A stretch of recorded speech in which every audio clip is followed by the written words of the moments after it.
एक बार की बात है, एक छोटे से गांव में मोहन नाम का एक लड़का रहता था। मोहन बहुत जिज्ञासु था। उसे हर चीज के बारे में जानने की इच्छा रहती थी, लेकिन उसकी एक बुरी आदत थी। वह अक्सर बिना सोचे समझे किसी की भी बात पर विश्वास कर लेता था। एक दिन मोहन बाजार गया। वहां एक बूढ़ा चश्मे वाला बाबा बैठा था। बाबा की दुकान पर तरह तरह के चश्मे रखे थे, लाल, नीले, हरे और सुनहरे। मोहन ने पूछा, बाबा, क्या ये सारे चश्मे अलग अलग काम करते हैं? बाबा मुस्कुराए और बोले, हाँ बेटा, लेकिन इनमें से एक चश्मा जादुई चश्मा है। जो भी इसे पहनता है उसे लोगों का असली रूप दिखाई देता है। कौन सच बोल रहा है और कौन झूठ? मोहन ने उत्सुकता से पूछा, क्या मैं ये चश्मा ले सकता हूँ? बाबा ने कहा, ले जा बेटा, लेकिन याद रख, इस चश्मे का इस्तेमाल दूसरों की बुराई खोजने के लिए मत करना। मोहन ने सिर हिलाया और चश्मा पहन लिया। सच्चाई का जादू।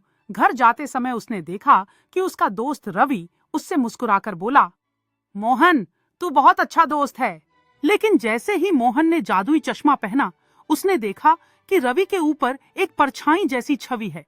उसमें रवि अपने मन में सोच रहा था, मैं मोहन की नई पतंग उड़ा लूंगा। मोहन चौंक गया। उसे समझ आया कि यह चश्मा वाकई जादुई है। धीरे धीरे उसने कई लोगों की सच्चाई देखी। कुछ झूठे, कुछ सच्चे, कुछ स्वार्थी और कुछ दिल के बहुत अच्छे। सीख का पल। लेकिन एक दिन मोहन ने खुद को आईने में देखा और जादुई चश्मे से अपनी ही परछाई देखी।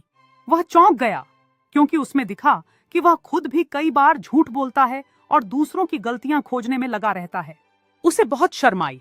वह दौड़कर बाबा के पास गया और बोला, बाबा, अब मुझे समझ आया, सबसे बड़ी सच्चाई तो खुद को पहचानना है। बाबा मुस्कुराए और बोले, बिल्कुल बेटा, वही व्यक्ति सबसे बुद्धिमान होता है जो खुद की गलती देख सके। कहानी की सीख। दूसरों की सच्चाई देखने से पहले खुद को पहचानना सबसे जरूरी है। सच्चा जादू चश्मे में नहीं, हमारे दिल और नजर में होता है।